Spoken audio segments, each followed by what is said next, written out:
귀한 찬양 감사합니다. 우리 옆에 분하고 인사하겠습니다. 참 잘 오셨습니다. 우리 한 번 더 인사하겠습니다. 큰 은혜 받으시기 바랍니다. 우리 한 번 더 인사하겠습니다. 예배자이십니다. 모니터 스피커가 오전부터 작아가지고 제가 마이크를 가까이 대고 있거든요. 모니터 스피커를 조금만 올려주시면 좋을 것 같습니다. 우리 잠깐 기도하겠습니다. 좋으신 하나님 감사를 드립니다. 오늘도 은혜를 사모하여 주님 앞에 나왔습니다. 오늘도 말씀하시고 하나님의 은혜로 충만하게 채워주시며 오늘도 말씀을 통해 제게 말씀하시는 그 하나님의 음성을 듣게 하여 주옵소서.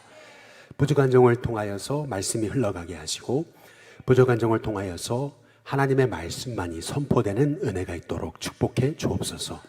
감사하고 예수님의 이름으로 기도드리옵나이다. 아멘. 하나님이 천지를 창조하실 때 하나님은 선포하세요.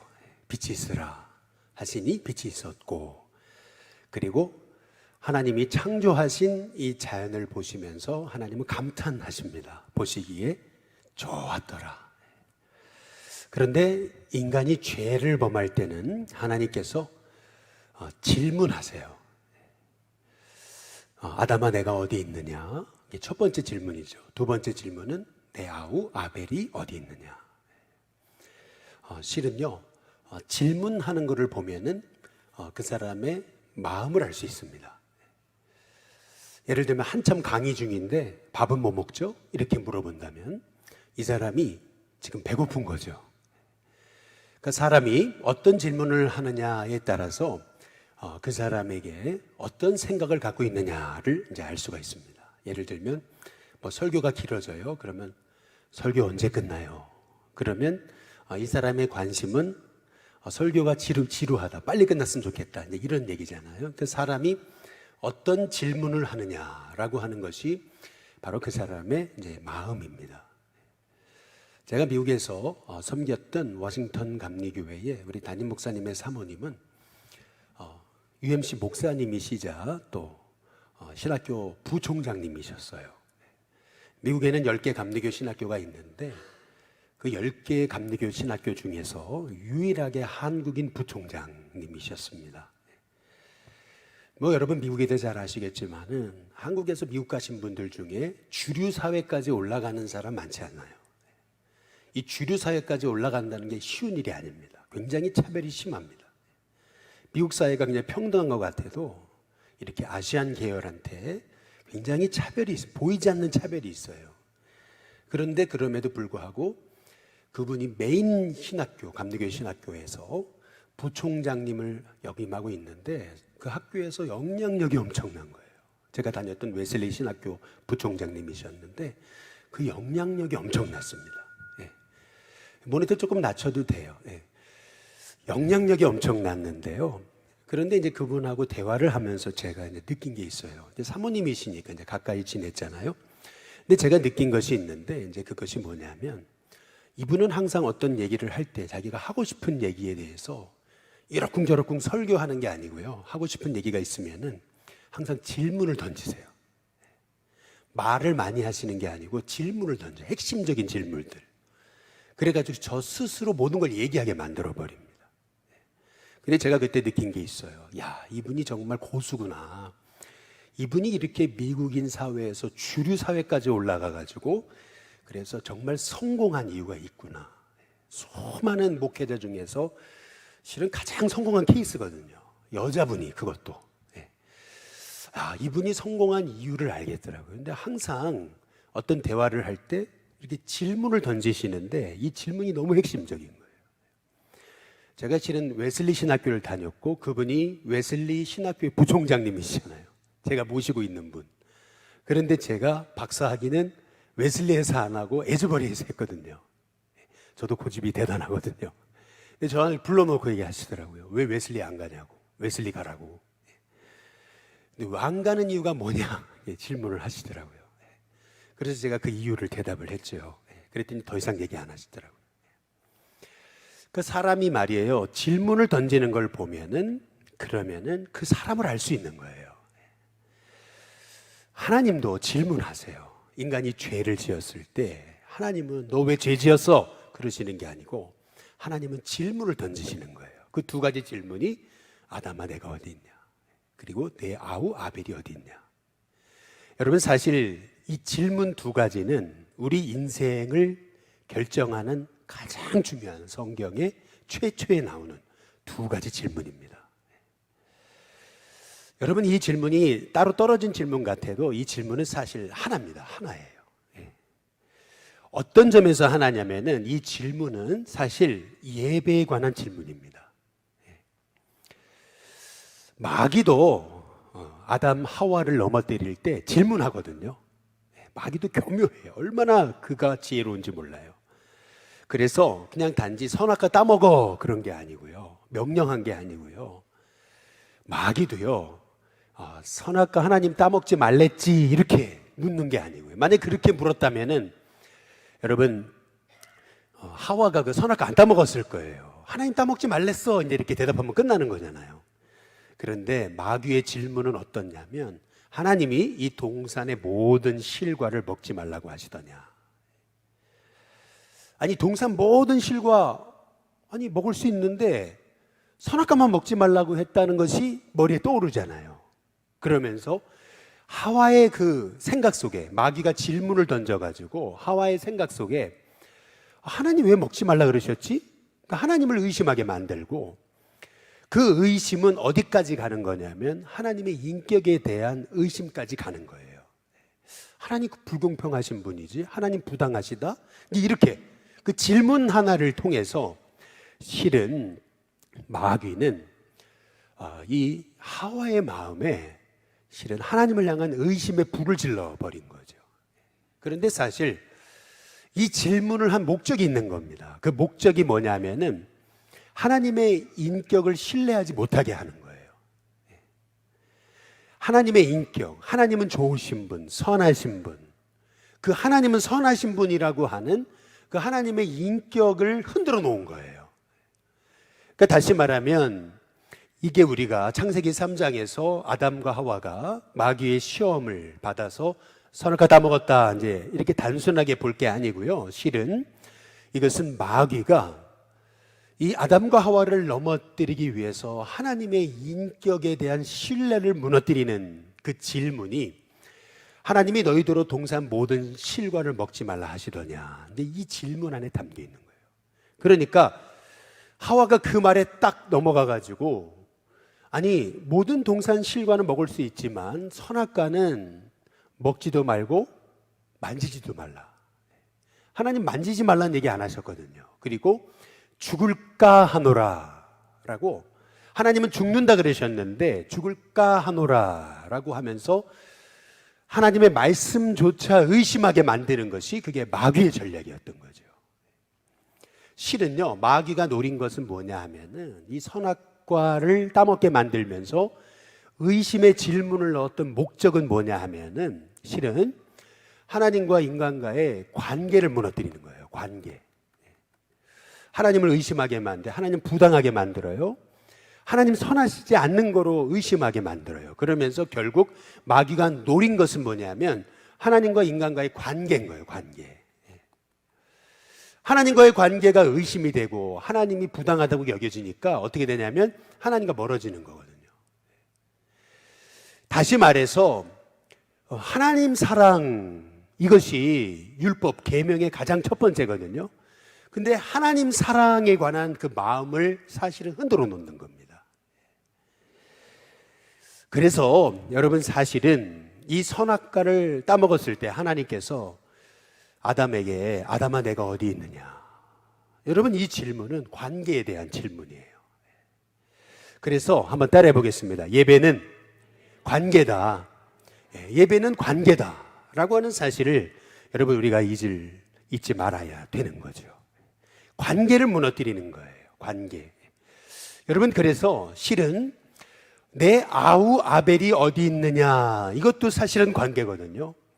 하나님과의 나와의 관계, 예배의 관계가 무너지니까 결국에는 형제의 관계도 무너지는 거예요.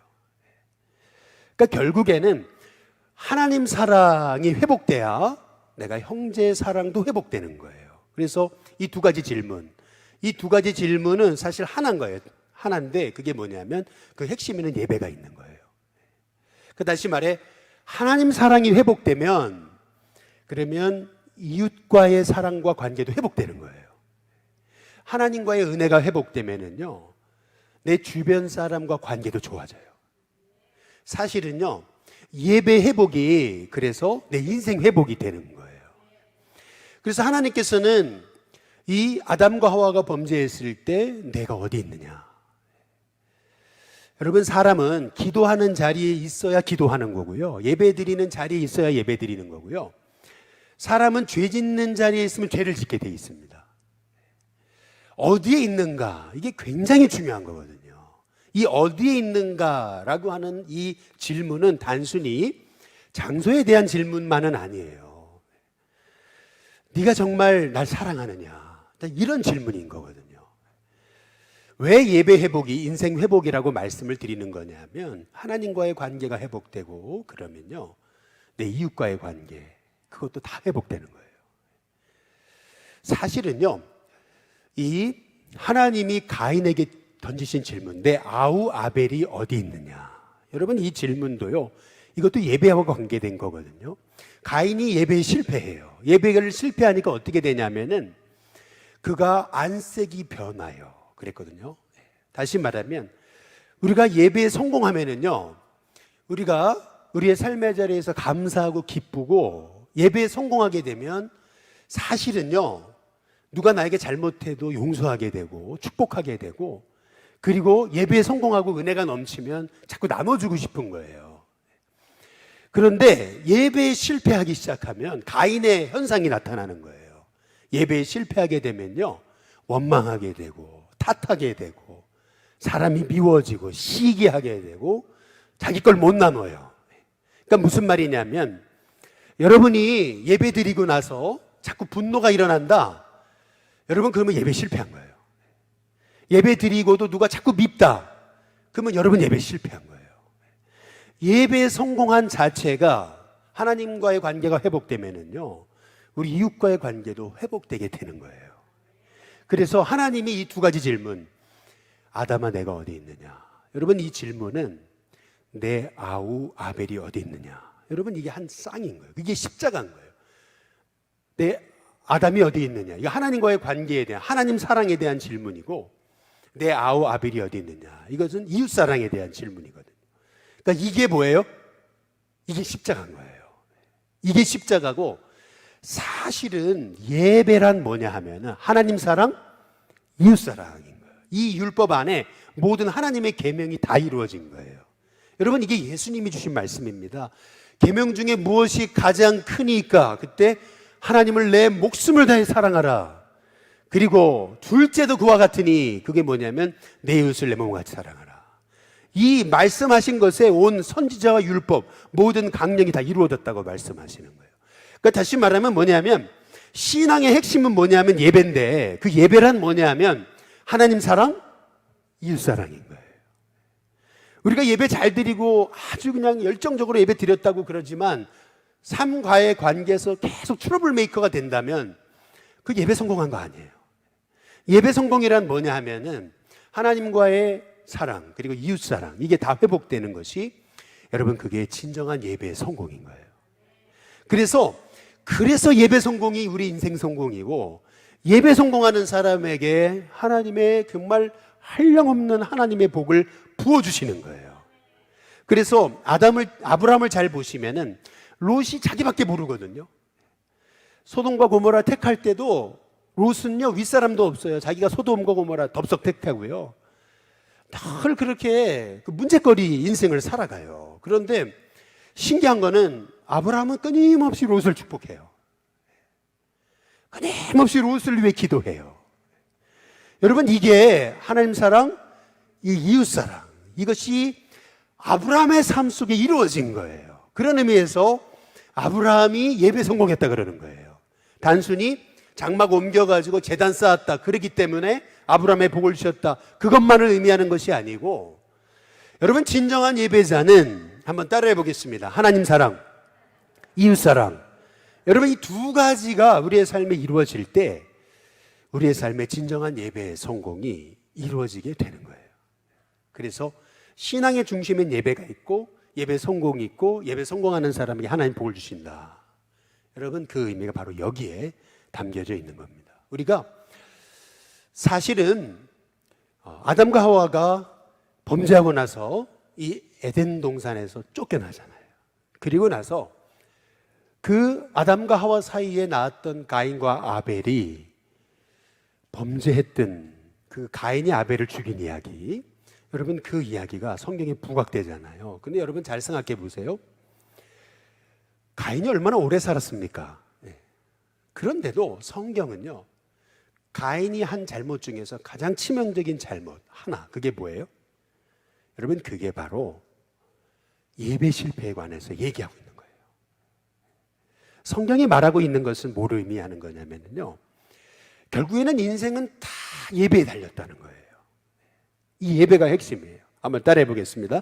예배가 핵심이다. 그렇다면 가인의 예배 그리고 아벨의 예배를 여러분 우리가 비교할 필요가 있어요. 그게 뭐냐 하면은 가인의 예배는 하나님 안 받으셨어요. 그리고 아벨의 예배는 어떻게 하셨어요? 받으셨어요. 그렇다면 여러분 우리가 주목해 봐야 되는 게 뭐냐면 하나님이 받으시는 예배가 있고 안 받으시는 예배가 있다는 거예요. 그럼 받으시는 예배는 어떤 예배냐? 창세기 오전에도 말씀드렸다시피 4장 4절에 보면은 아벨과 그의 제물은 받으신 거예요.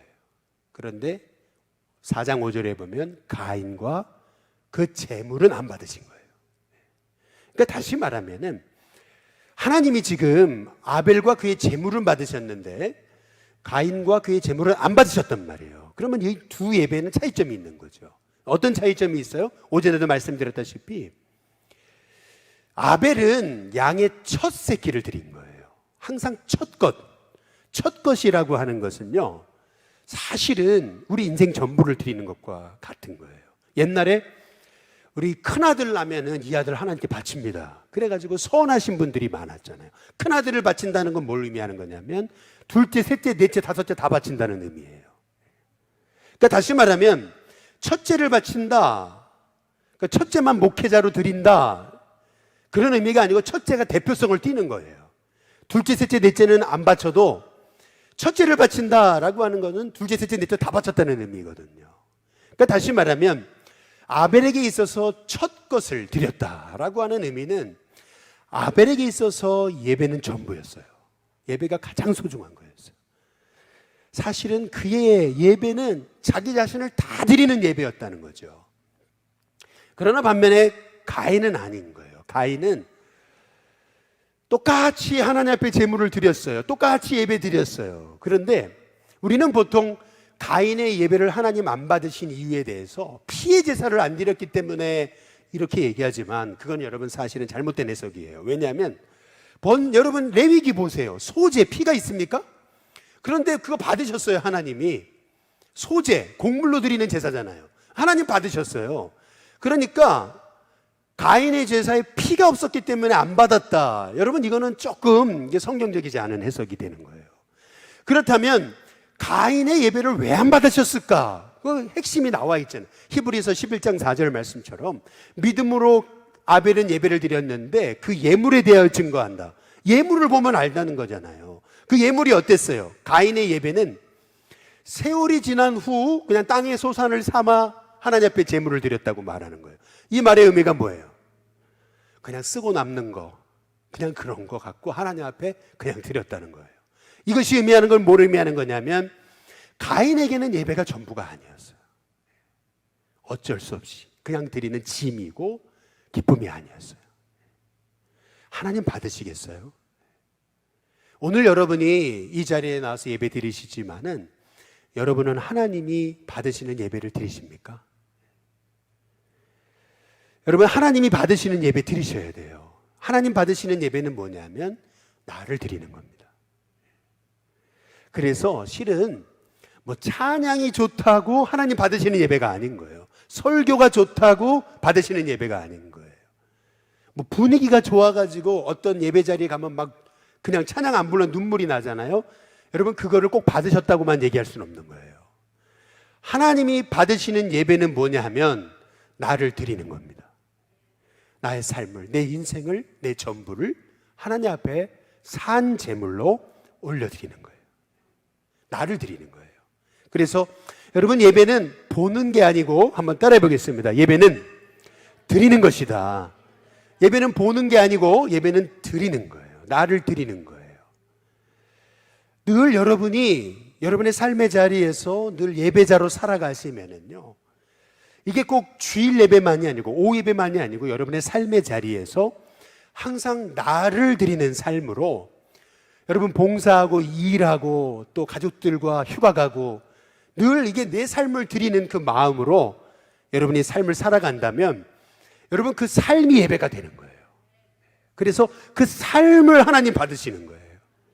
늘 예배도 하나님께 나를 드리고 삶도 하나님께 드리듯이 그렇게 하나님 앞에 예배 드릴 때 그것이 진정 영과 진리로 드리는 영적인 예배인 거예요. 하나님 기뻐하시는, 하나님 받으시는 예배. 그래서 사도 바울은 너희 몸을 하나님이 기뻐하시는 거룩한 산 제물로, 제사로 드리라고 그랬어요. 그러니까 우리가 예배 드릴 때 사실은 몸이 가야 예배고요, 몸을 드려야 예배고요, 내 몸이 있는 자리에서 늘 나의 삶을 올려드리는 게 그게 진짜 예배인 거예요. 그런 의미에서 저는 우리 일신교회 성도님들이 여러분의 예배가 단순히 오늘 찬양 좋았어, 오늘 설교 좋았어, 야 오늘 분위기 좋았어, 오늘 사람 많이 왔으니까 뭔가 은혜가 있는 것 같고 사람이 없으니까 은혜가 없는 것 같고 그런 게 아니고요, 하나님은 오늘 이 시간에 단 한 사람, 뭐 예를 들어서 우리 하태혁 장로님 한 분 여기서 예배 드려도 하나님이 그 마음과 삶을 드리는 예배를 하나님 기뻐히 받으시는 줄로 믿으시기를 주님의 이름으로 축복합니다. 하나님은 우리의 삶 전부를 올려드리는 그 예배를 원하시는 거예요. 그런데 그렇게 예배자로 살아갈 때 하나님께서 여러분의 인생에 엄청난 복을 주세요. 그래서 예배가 단순히 우리가 이렇게 공예배에 나와가지고 주일날 11시부터 12시 또 오후 2시 40분부터 뭐 3시 반까지 드리는 요 예배, 요것만을 예배로 의미하는 것이 아니고요, 여러분의 예배는 여러분의 삶의 자리에서도 계속 이어져야 된다는 거죠. 늘 하나님 앞에 나의 재능을 드리고 시간을 드리고 물질을 드리고 내 인생을 드리고 늘 하나님 앞에 내 삶이 예배가 되도록. 그래서요, 삶이 예배가 된 사람은요, 좀 없어도 늘 그의 삶의 은혜가 충만하고 어려움을 당해도 하나님이 그의 인생을 도우신다는 확신이 있습니다. 그런데 예배 감격이 없으면은요, 가져도 불안하고 그리고 삶의 기쁨이 없어요. 사실은 우리 인생의 성도의 축복은 그 핵심에 뭐가 있는 거냐면 예배가 있는 거예요. 저는 우리 신교회 성도님들의 삶이 정말 예배가 될 수 있게 되기를 주님의 이름으로 축복합니다. 그 예배 회복을 위해서 우리가 날마다 던져야 되는 두 질문, 그것이 뭐냐면 아담아 내가 어디 있느냐 라는 질문이에요. 내가 있는 자리가 어디 있느냐. 그리고 두 번째 질문이 뭐냐면 내 형제, 내 아우 아벨은 어디 있냐. 이 질문. 이게 하나님 사랑, 이웃 사랑, 이것이 십자가고, 여러분 이 하나님 사랑, 이웃 사랑의 삶이 그것이 결국 예배입니다. 바라기는 저와 여러분 가운데 정말 하나님 저를 예배자로 사용해 달라고, 예배의 기쁨, 감격, 진정 하나님 받으시는 예배를 드릴 수 있게 해달라고, 내 삶에 아벨의 예배가 되게 해달라고, 내 삶 전부가 하나님 앞에 올려드리는 그러한 산 제물이 되게 해달라고 하나님 앞에 기도할 때에 하나님은 여러분의 예배를 받으시고 여러분의 삶에 하나님 반드시 하나님 약속하신 예배자에게 주시는 복, 1000대까지 은혜를 베푸시는 그 하나님의 복이 우리 성도님들 가운데 이어지기를 주님의 이름으로 축복합니다. 예, 우리 시간 같이 찬양 부르면서 우리 준비한 예물 하나님 앞에 올려드리겠습니다.